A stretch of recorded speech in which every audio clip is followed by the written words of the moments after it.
Bismillahirrahmanirrahim. Dear students, Assalamu alaikum. Today we are going to discuss cost volume profit analysis. This is one of the most important topics in cost and management accounting, and the students use it in many places, and the managers use it in many decision making venues.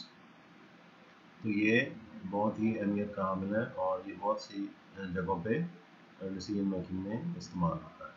तो before we proceed to the actual topics, let's see the learning objectives.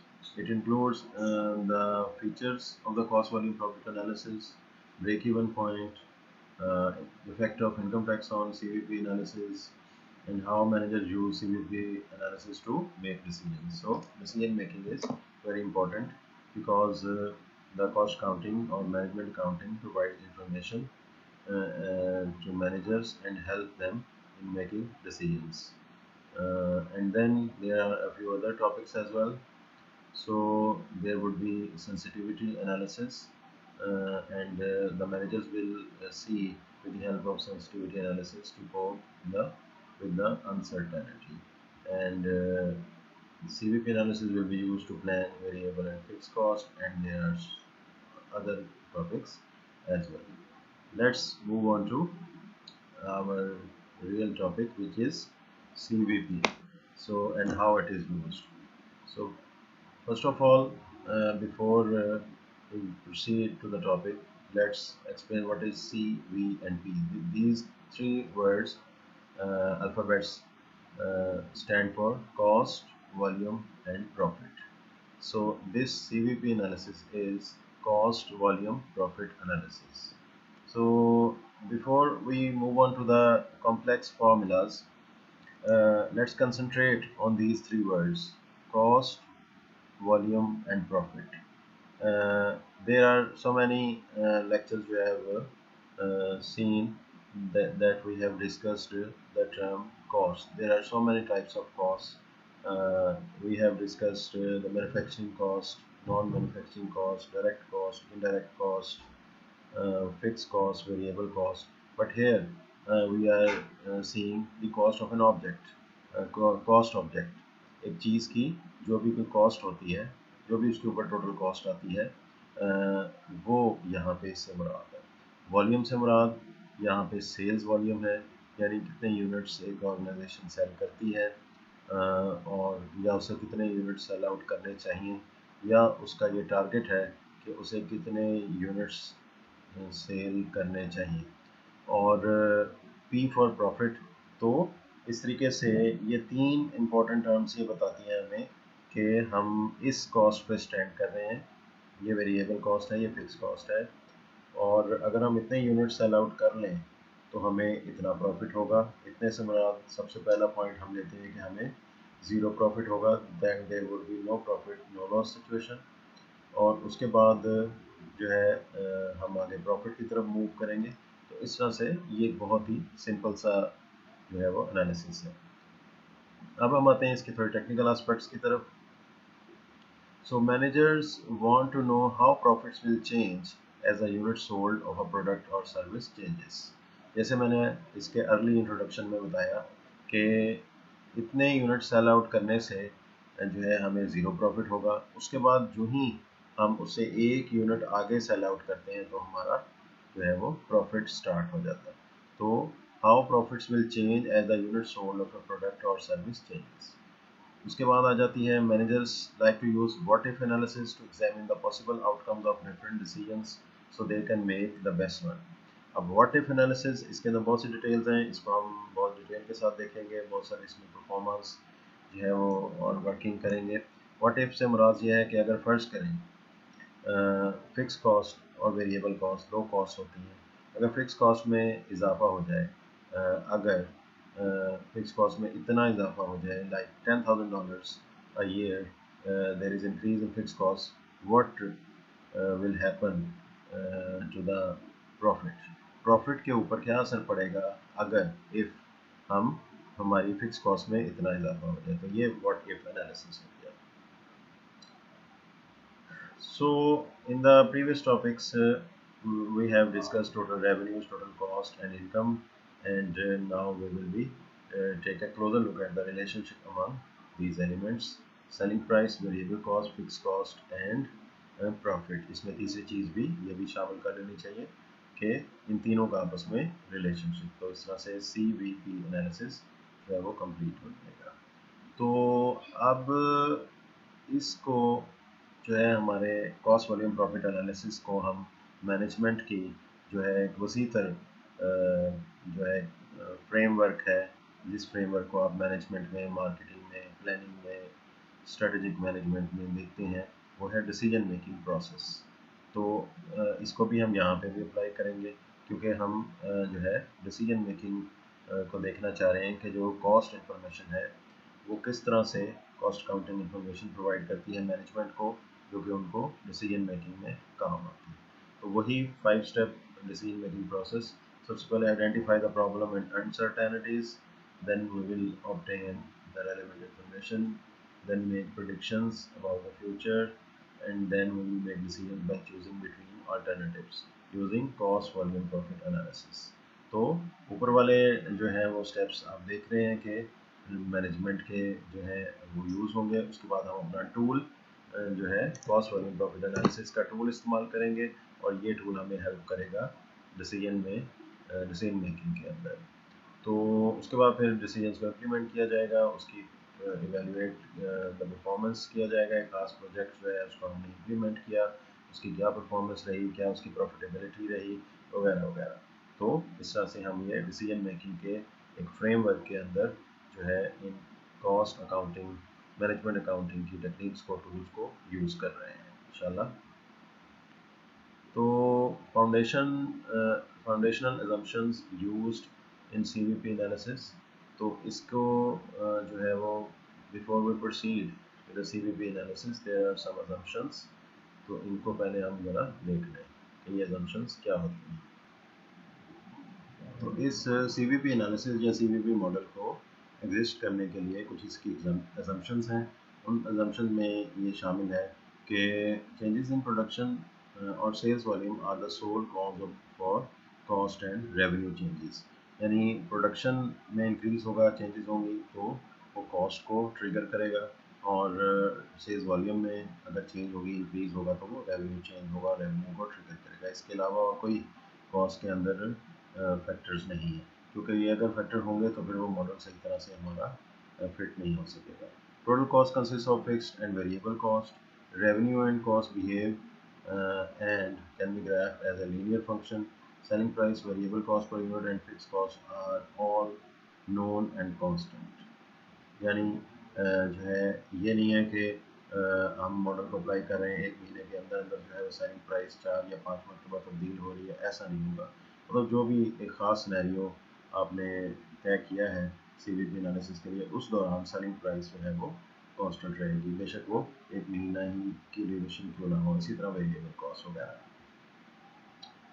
In many cases only a single product will be analyzed।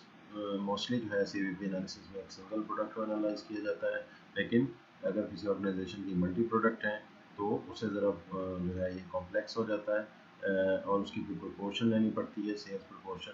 तो वो जो proportion होनी चाहिए वो change ना हो बार बार, वो सेल्स प्रोपोर्शन दूसरी तमाम प्रोडक्ट्स की वो नोन हो और वो कांस्टेंट हो। So keeping in view these, इसके अंदर जो है टाइम वैल्यू ऑफ मनी को इग्नोर कर दिया जाता है। हम आते हैं इसमें अपने पहले टॉपिक की तरफ आने से पहले यहाँ कुछ डेफिनेशंस देख लें। तो सबसे अहम जो इसमें एक डेफिनेशन है वो है contribution margin. So simply speaking, contribution margin क्या होता है? Contribution margin equals revenue less variable cost.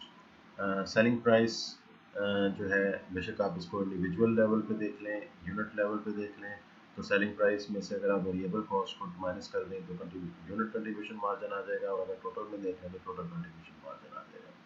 So this is an extremely important and powerful tool, and this is extensively used in cost accounting, that is contribution margin। Contribution margin per unit equals unit selling price less unit variable cost, जैसे कि अभी थोड़ी देर पहले मैंने आपके साथ share किया। So or can be obtained by taking contribution margin divided by number of units sold. तो अब कंट्रीब्यूशन मार्जिन के हवाले से जो है कुछ और कैलकुलेशंस भी हम देख सकते हैं. Contribution margin which is equal to the contribution margin per unit multiplied by number of units sold. ये दूसरे तरीके से हम इसको कर सकते हैं. ये टोटल कंट्रीब्यूशन मार्जिन इस तरह से कैलकुलेट हो जाएगा. और एक बहुत अहम जो है वो चीज़ आ रही है कंट्रीब्यूशन मार्जिन परसेंटेज. ये आगे आने वाले कुछ फार्मूलाज में यूज़ होगी. Which is the contribution margin per unit divided by unit selling price. तो यूनिट सेलिंग प्राइस से अगर डिवाइड कर दें यूनिट कंट्रीब्यूशन मार्जिन को तो ये एक स्पेसिफिक परसेंटेज आ जाएगी. लाइक अगर कंट्रीब्यूशन मार्जिन जो है किसी भी खास यूनिट का रुपीज़ 50 पर यूनिट है और उसकी सेलिंग प्राइस जो है वो 100 है, तो 50 divided by 100 this is 50% contribution margin आ जाएगा. तो अब हम आते हैं कॉस्ट वॉल्यूम प्रॉफिट इक्वेशन की तरफ. यही जो अभी हमने मामले को बहुत सिंपल टर्म्स में देखा कि सेलिंग प्राइस में से यूनिट वेरिएबल कॉस्ट को ये अगर माइनस कर दिया जाए, जैसे कि ये एरो आप देख रहे हैं, तो हम कंट्रीब्यूशन मार्जिन हमें हासिल होता है. और अगर उसमें से हम फिक्स कॉस्ट को माइनस कर दें तो ओवरऑल ये हमारी ऑपरेटिंग इनकम हासिल होती है. तो CVP एनालिसिस को हम जो है फार्मूला के मेथड से भी कर सकते हैं, इक्वेशन मेथड के ज़रिए भी कर सकते हैं, ग्राफिकल मेथड के ज़रिए भी कर सकते हैं, और इनकम स्टेटमेंट के मेथड से भी कर सकते हैं. रादर ये जो इक्वेशन है अगर इसको हम वर्टिकली देख लें तो ये हमारी एक तरह से contribution margin format income statement बन जाती है. इसमें अब फॉर्मूले को थोड़ा सा हम डिटेल के साथ देख लेते हैं. Selling price per unit multiplied by number of unit sold. अगर उसमें से हम यूनिट वेरिएबल कॉस्ट को माइनस कर दें तो क्वांटिटी ऑफ यूनिट्स सोल्ड से मल्टीप्लाई करें. इस पूरी वैल्यू को अगर हम माइनस कर दें तो ये कंट्रीब्यूशन मार्जिन आ जाता है, टोटल कंट्रीब्यूशन मार्जिन. उसमें से अगर हम टोटल फिक्स कॉस्ट को माइनस कर दें तो हमारी टोटल ऑपरेटिंग इनकम आ जाती है. So this is all about our equation. और इसको फाइनली बहुत प्रॉपर वे में ये दिखाया गया है. Revenue minus variable cost minus fix cost is equal to operating income. तो इसी फॉर्मेट को हम जो है वो कुछ इलस्ट्रेशन में भी देखेंगे इंशाल्लाह, जो कि जो है हम इसको contribution margin format income statement कहते हैं, उसमें भी देखेंगे. तो before that we move on to those income statements, there are a few other topics that we should be learn here. Okay, now the same equation, from the same equation we will enter into the break-even point. At break-even point a firm has no profit or no loss, has no profit or loss at the given sales level. So break-even point is where एक ऐसा point होता है जहाँ पे उसी अगर हम उस इक्वेशन को ध्यान में रखें जो हमने प्रीवियस स्लाइड में देखी है, sales minus variable cost minus fix cost should be equal to 0. तो इस पॉइंट पे हमारा ऑपरेटिंग इनकम जो है वो 0 हो जाती है. तो इसको जो है calculation of break even cost volume profit analysis को याद रहे कि हम ब्रेक इवन एनालिसिस भी कहते हैं. तो ब्रेक इवन पॉइंट का लफ्ज़ी मतलब यही है कि एक सेल्स का एक ऐसा पॉइंट, सेल्स के वॉल्यूम का एक ऐसा पॉइंट, सेल्स होने वाली यूनिट्स का एक ऐसा पॉइंट जहाँ पे कंपनी का कोई प्रॉफिट कोई लॉस नहीं होता, उसके प्रॉफिट इज इक्वल टू 0 होता है. तो अब इस बहुत अहम फार्मूले को हम कैसे कैलकुलेट करेंगे, calculation of break even number of units. So बहुत सिंपल फार्मूला है. प्रीवियसली मैंने जैसे आपके साथ शेयर किया कि हम CVP एनालिसिस को 3 मेन तरीक़ों से कर सकते हैं. एक इक्वेशन मेथड, एक जो है वो हमारी होती है फार्मूला मेथड, और एक ग्राफिकल मेथड. तो आप में से जो अच्छे ज़हीन स्टूडेंट्स हैं, मैथमेटिक्स से वाकिफ़ हैं, तो आप गौर करें तो ये जो फार्मूला है आपके सामने लिखा हुआ है ब्रेक इवन पॉइंट का, ये इक्वेशन से ही डिराइव हुआ है. तो ब्रेक इवन यूनिट्स अगर हम कैलकुलेट करना चाहते हैं तो these can be calculated as fix cost divided by contribution margin per unit. तो ये सब चीज़ें हम पहले कर रहे हैं, ये डेफिनेशन आपको बता दी गई हैं.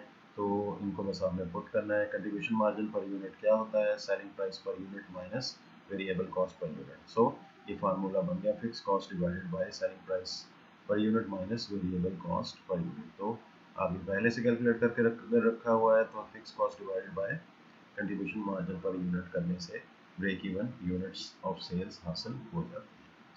तो अगर जो है मैनेजमेंट चाहती है कि ब्रेक इवन यूनिट्स तो हमें पता चल गए of sales, break even units of sales पता चल गए, तो अब हम इसको रेवेन्यू में कन्वर्ट करना चाहते हैं। एक तो आसान तरीका ये है कि अगर आपको यूनिट्स पता चल गए हैं तो उसको सेलिंग प्राइस से मल्टीप्लाई करते हैं, तो ब्रेक इवन यूनिट्स जो है उसके break even sales in revenues dollars में आ जाएगी। पहले वो break even sales in units थी, अब ये break even sales in dollars या रुपीज़ में आ गई। तो लेकिन इसके लिए हमारे पास एक प्रॉपर फार्मूला भी है। वो क्या है, calculation of break even revenue in dollars और rupees is equal to fix cost divide by contribution margin percentage. ये अभी प्रीवियस स्लाइड में आपने देखा होगा, उसके अंदर हम जो है वो कंट्रीब्यूशन मार्जिन परसेंटेज का फार्मूला डिस्कस कर रहे हैं। तो इस तरीके से ये बहुत ही अहम हमारा जो है वो ब्रेक इवन पॉइंट, और इसको फाइंड आउट करने के दो तरीके, ये आप बहुत सारी जगहों पे इनको इस्तेमाल करेंगे।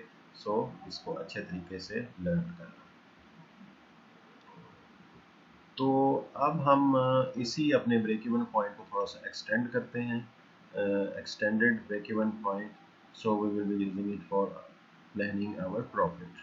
So the break-even point formula can be modified to become a profit planning tool by adding target operating income to fixed cost in numerator. तो अगर आप गौर करें तो ये पिछली स्लाइड पे दिए गए फार्मूले में सिर्फ और सिर्फ फिक्स कॉस्ट में अगर हम टारगेट ऑपरेटिंग प्रॉफिट को, इनकम को ऐड कर दें कि हमारा इतना टारगेट है कि हम इतनी ऑपरेटिंग इनकम रखना चाहते हैं, तो ब्रेक इवन में तो प्रॉफिट या टारगेट ब्रेक इवन में ऑपरेटिंग इनकम तो ज़ीरो होती है, लेकिन अगर हम फिक्स कॉस्ट में अपनी ख्वाहिश के मुताबिक इतनी हमारी ऑपरेटिंग इनकम होनी चाहिए, इतनी मैनेजमेंट की डिज़ायर है, इतनी हमारे जो है वो शॉर्ट टर्म और लॉन्ग टर्म गोल्स जो है सेट किए गए हैं, उसके मुताबिक हमें इतनी ऑपरेटिंग इनकम लाजमी चाहिए एक ख़ास टाइम फ्रेम में, तो वो हम इधर ऐड कर लेंगे और बाकी फार्मूला वही है, डिवाइड करेंगे कंट्रीब्यूशन मार्जिन पर यूनिट से, और इस तरीके से जो है वो हमारा ये फार्मूला हो जाएगा। तो डियर स्टूडेंट्स, यहाँ तक जो है हमने इसको कंप्लीट किया। जो मेन फार्मूलाज हैं CVP एनालिसिस के, इसमें मज़ीद कुछ फर्दर जो है फार्मूलाज, ग्राफिकल अप्रोच और इस तरह से दूसरी तीसरी कुछ और चीज़ें हैं, एग्जाम्पल्स, वो इंशाल्लाह हम शेयर करते हैं शॉर्टली।